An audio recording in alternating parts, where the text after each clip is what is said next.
Filsafat berkaitan dengan sebuah ilmu pengetahuan, dan ilmu pengetahuan bertujuan untuk meningkatkan kualitas yang ada di dalam diri manusia. Dan di dalam Islam, setiap muslim wajib untuk menuntut ilmu.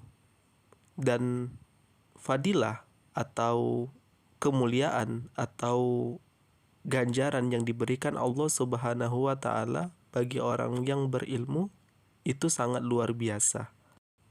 Dan ilmu yang dimaksud bukan cuma ilmu agama saja, akan tetapi ilmu yang dimana ilmu ini dapat bermanfaat bagi kehidupan manusia, yang dapat menjadi amal jariah.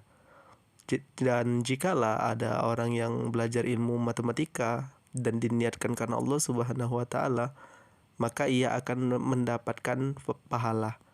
Jadi ilmu yang dimaksud di dalam Islam itu bukan cuma sekedar ilmu agama saja, akan tetapi ilmu yang dimana bermanfaat bagi kehidupan manusia.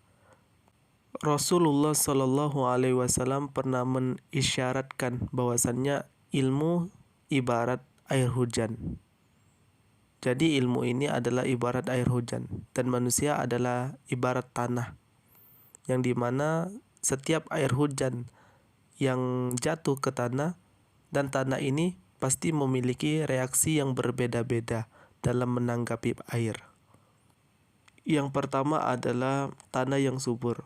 Ketika ada hujan, ketika air hujan turun ke bumi, maka tanah yang subur ini pasti akan memberikan manfaat, yang dimana tanah yang subur ini akan menumbuhkan tumbuh-tumbuhan, yang dimana tumbuh-tumbuhan ini berbuah, dan buah ini akan dimakan oleh makhluk yang lain. Tingkat orang yang pertama ini adalah orang yang diberikan oleh Allah Subhanahu wa taala, yang diberikan Allah Subhanahu wa taala hidayah, yang dimana ilmunya sangat bermanfaat, bukan cuma untuk dirinya, akan tetapi untuk orang lain. Tingkatan orang yang pertama ini adalah maksudnya orang yang mendapatkan ilmu dan bermanfaat bagi dirinya dan bermanfaat pula bagi orang lain, seperti tanah yang subur, yang dimana dengan air itu mampu memberikan manfaat untuk si tanah, dan tanah itu menumbuhkan buahnya dan buah itu bermanfaat bagi orang lain. Tingkatan tanah yang kedua adalah tanah yang tidak mampu menyerap air.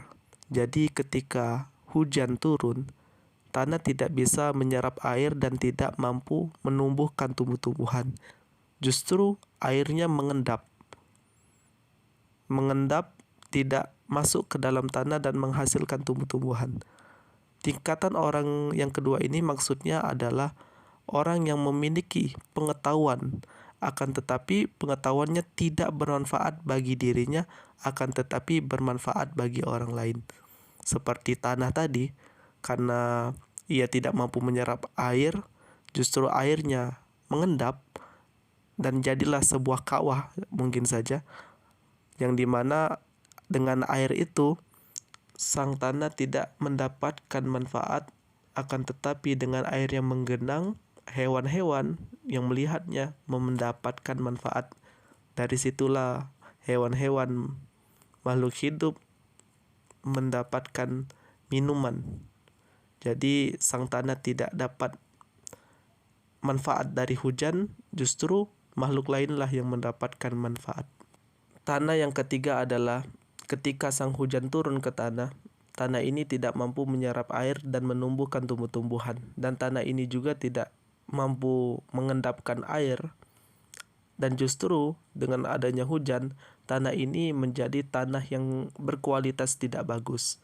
Dan ini adalah perumpamaan orang yang ketiga, yang dimana ketika ia mendapatkan ilmu, dan ilmu ini tidak bermanfaat bagi dirinya dan tidak pula bermanfaat bagi orang lain. Jadi yang disampaikan oleh Rasulullah Shallallahu Alaihi Wasallam memiliki sebuah renungan yang panjang untuk kita.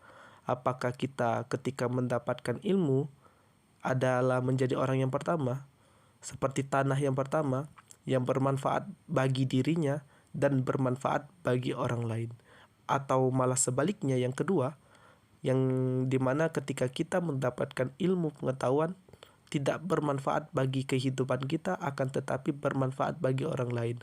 Ya seperti menyampaikan saja, apa yang disampaikan tidak bermanfaat untuk dirinya tapi bermanfaat bagi orang lain.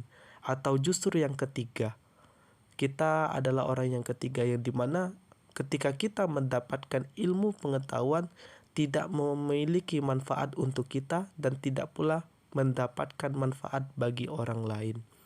Jadi ini adalah sebuah renungan untuk diri kita, teman-temanku sekalian.